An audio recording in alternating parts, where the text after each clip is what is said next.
수요일 아침입니다. 오늘 본문 말씀은 사도행전 13장 13절에서 31절까지 말씀입니다. 읽겠습니다. 바울과 및 동행하는 사람들이 바보에서 배 타고 밤빌리아에 있는 버가에 이르니 요한은 그들에게서 떠나 예루살렘으로 돌아가고 그들은 버가에서 나아가 비시디아 안디옥에 이르러 안식일에 회당에 들어가 앉으니라. 율법과 선지자의 글을 읽은 후에 회당장들이 사람을 보내어 물어 이르되 형제들아 만일 백성을 권할 말이 있거든 말하라 하니 바울이 일어나 손짓하며 말하되 이스라엘 사람들과 및 하나님을 경외하는 사람들아 들으라. 바울과 이 이스라엘 백성의 하나님이 우리 조상들을 택하시고 애굽 땅에서 나그네된 그 백성을 높여 큰 권능으로 인도하여 내사 광야에서 약 40년간 그들의 소행을 참으시고 가나안 땅 일곱 족속을 멸하사 그 땅을 기업으로 주시기까지 약 450년간이라. 그 후에 선지자 사무엘 때까지 사사를 주셨더니 그 후에 그들이 왕을 구하거늘 하나님이 베냐민 지파 사람 기스의 아들 사울을 40년간 주셨다가 패하시고 다윗을 왕으로 세우시고 증언하여 이르시되 내가 이새의 아들 다윗을 만나니 내 마음에 맞는 사람이라 내 뜻을 다 이루리라 하시더니 하나님이 약속하신 대로 이 사람의 후손에서 이스라엘을 위하여 구주를 세우셨으니 곧 예수라. 그가 오시기에 앞서 요한이 먼저 회개의 세례를 이스라엘 모든 백성에게 전파하니라. 요한이 그 달려갈 길을 마칠 때에 말하되 너희가 나를 누구로 생각하느냐? 나는 그리스도가 아니라 내 뒤에 오시는 이가 있으니 나는 그 발의 신발끈을 풀기도 감당하지 못하리라 하였으니 형제들아 아브라함의 후손과 너희 중 하나님을 경외하는 사람들아 이 구원의 말씀을 우리에게 보내셨거늘 예루살렘에 사는 자들과 그들 관리들이 예수와 및 안식일마다 외우는 바 선지자들의 말을 알지 못하므로 예수를 정죄하여 선지자들의 말을 응하게 하였도다. 죽일 죄를 하나도 찾지 못하였으나 빌라도에게 죽여달라 하였으니 성경에 그를 가리켜 기록한 말씀을 다 응하게 한 것이라. 후에 나무에서 내려다가 무덤에 두었으나 하나님이 죽은 자 가운데서 그를 살리신지라. 갈릴리로부터 예루살렘에 함께 올라간 사람들에게 여러 날 보이셨으니 그들이 이제 백성 앞에서 그의 증인이라. 아멘. 네, 현재 바울의 일행은 1차 전도 여행 중입니다. 바울의 일행 중에는 바울과 바나바, 마가 요한이 있고, 오늘 본문 13절에 보면 바울과 및 동행하는 사람들이라는 표현으로 볼 때, 그 밖에 사람들이 함께 했던 것으로 보입니다. 자, 이들은 어제 본문 1절에서 12절의 내용을 보면 키프로스 섬, 구브로에서 사역을 잘 마쳤습니다. 자, 여기 살람이라는 지역에 가서 유대인 회당에 들어가 복음을 전했죠. 그런데 5절, 6절에 보면 이 살라미에서 어떤 열매가 있었다라는 내용은 없습니다. 아마 쉽지 않은 그런 여정이었던 것 같아요. 자, 그리고 이 구브로 섬을 가로질러서 이곳 바보에서 복음을 전하는데 이곳에서 총독 서기오 바울이 회심을 합니다. 그러니까 구브로 섬에서는 딱히 열매가 없었는데 총독이 회심을 해요. 그러니까 총독은 프로콘술이라고 해서요. 로마가 속주에 파송한 관리입니다. 이 총독에게는 사형권도 있고 군대의 지휘권도 있습니다. 빌라도도 유대 총독이었잖아요. 이제 그런 권한을 가진 사람입니다. 근데 그가 회심을 했으니 구브로에서 사역하기 편해지지 않았을까요? 자, 그런데 그 사역하기 편할 수 있는 곳을 기꺼이 떠나서 배를 타고 버가로 갑니다. 자, 오늘 본문을 보겠습니다. 13장 13절을 제가 읽어볼게요. 자, 바울과 및 동행하는 사람들이 바보는 어디죠? 총독이 회심하니 바보에서 배 타고 밤빌리아 주에 있는 버가로 갑니다. 그러니까 사실 이 바울 일행은 안주하는 사역자가 아니었던 거죠. 미개척지를 향해서 떠납니다. 쉬운 결정은 아니었던 것 같아요. 그런데 이들이 떠날 수 있는 이유는 그거였습니다. 사역의 목적이 자신의 안정이나 안위가 아니었기 때문에 기꺼이 떠날 수가 있던 거죠. 자, 그렇게 배를 타고 밤빌리아 주에 있는 버가로 도착을 하는데요. 이후 행선지가 바로 이쪽 비시디아 안디옥입니다. 여기 있는 데가 이제 비시디아 안디옥이고 여기가 이방 선교의 정초 기진 수리아 안디옥입니다. 여기는 이제 비시디아 안디옥이죠. 자, 여기로 이제 최종적으로 가야 되는데 자, 이 버가에서 비시디아 안디옥으로 가는 길에 자, 누가 돌아서냐면 마가 요한이 돌아섭니다. 안타까운 일이 발생을 하는 거죠. 자, 13장 13절을 다시 한번 볼게요. 바울과 및 동행하는 사람들이 바보에서 배 타고 밤빌리아에 있는 버가에 이르니 요한은 누구죠? 마가 요한입니다. 요한은 그들에게서 떠나 예루살렘으로 돌아갑니다. 갔다가 이렇게 다시 예루살렘으로 돌아가 버리는 거죠. 어찌 보면 사실 안타까운 일이 발생을 한 겁니다. 특별히 마가 요한은 수행원이었다고 돼 있거든요. 그러니까 여러 가지 뭐 이렇게 언어도 통역하고 도와주는 일을 하는 그런 사람이었는데 중심 인물이 돌아가 버립니다. 자, 그러면 왜 돌아갔을까? 왜 돌아갔을까에 대한 성경의 구체적인 언급은 없는데, 자, 15장 36절에서 41절을 보겠습니다.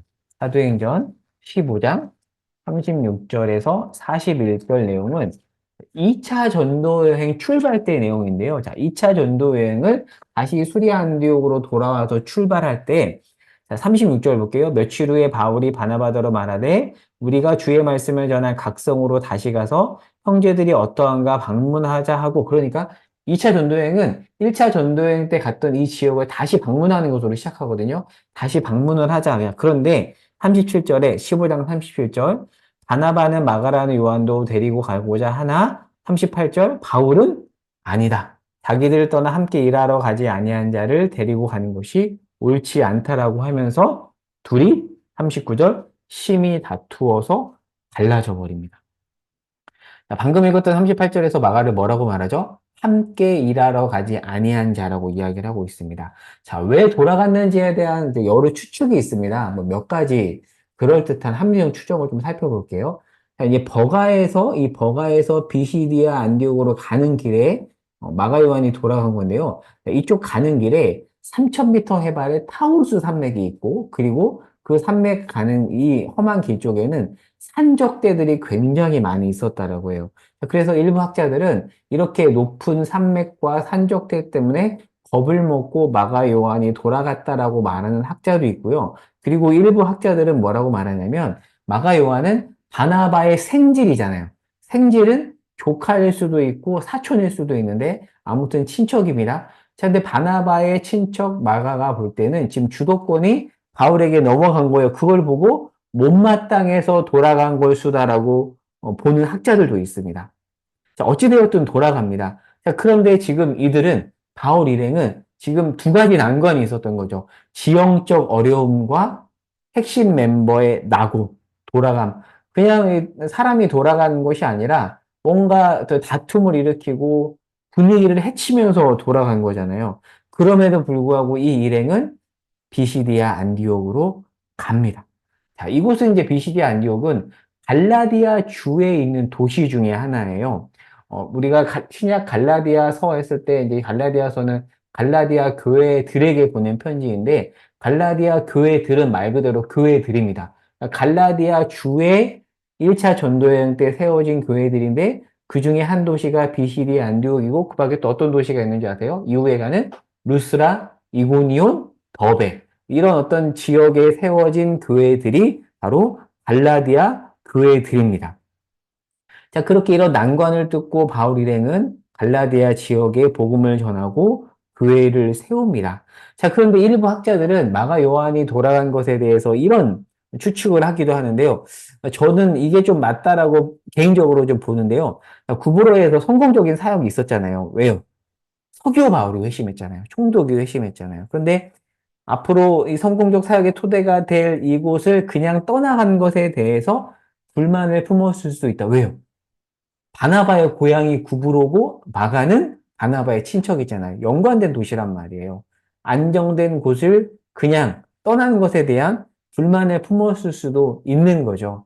아무튼 추정입니다. 이런 이유로 지금 마가 요한은 돌아간 겁니다. 자, 더 본문으로 가보도록 할게요. 자, 더 본문을 들어가 보면, 자, 이제 그렇게 해서 BCD 안디옥으로 이제 들어가는데요. 13절부터는 바울이 좀 더 주도권을 가지고 사역을 하면서 BCD 안디옥에 가서 먼저 유대인의 회당에 들어갑니다. 그러니까 유대인 회당이 있었다라는 것은 최소한 유대인 남자 10명이 있었다는 겁니다. 제가 몇 번 설교 때도 얘기했지만 회당은 유대인 남자 10명이 있으면 세울 수 있는 것이거든요. 그러니까 회당에 들어갔다는 것은 그곳에 유대인 공동체가 있다라는 뜻입니다. 그러니까 회당에 들어가서 바울 일행이 구약 말씀을 읽습니다. 자, 그런데 16절에 보면 회당 안에는 God fearer, 경외자가 있어요. 경외자에 대한 내용 제가 여러 차례 설명드렸죠. 경외자는 이방인인데 유대교로 개종을 했고, 그러나 할례는 행하지 않는. 그러니까 할례까지 행하면 완전한 개종자지만, 할례까지는 행하지 않은 어중간한 개종자입니다. 근데 어찌됐건 경외자니까 구약 말씀을 잘 알고 있었겠죠? 유대인과 경외자에게 지금 사도 바울 일행이 구약 말씀을 읽고 있습니다. 그러니까 이 청중은 이미 구약 말씀을 잘 알고 있는 청중들이에요. 왜 구약 말씀으로 이야기하냐면 그들이 이미 구약 배경을 잘 알고 있기 때문에, 능통했기 때문에 그런 거죠. 자, 그래서 29절에 보면 구약 말씀이 예수 그리스도를 통해서 성취되었다라는 얘기를 해요. 그리고 39절에서도 보면 구약을 근거로 해서 예수를 연결합니다. 그러니까 이 얘기를 하는 거죠.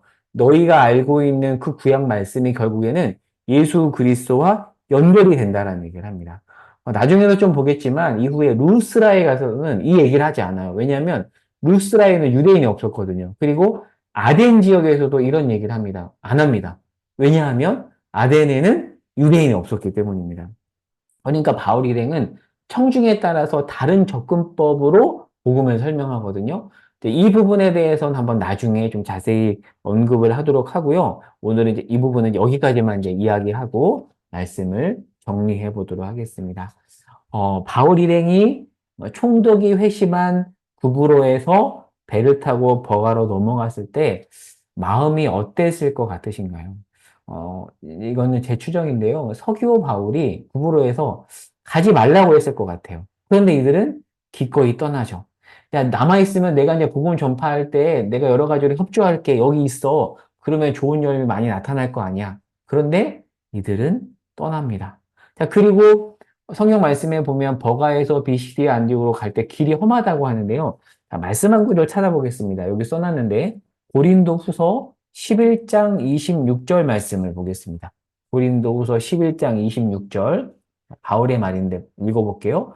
여러 번 여행하면서 강의 위험과 강도의 위험과 동족의 위험과 이방인의 위험과 시내의 위험과 광야의 위험과 바다의 위험과 거짓 청지의 중에 위험을 당하고 굉장히 큰 어려움이 사실은 바로 여기서 있었던 건데 이곳에서의 겪었던 어려움을 고린도후서에서 바울이 언급하는 것 같아요.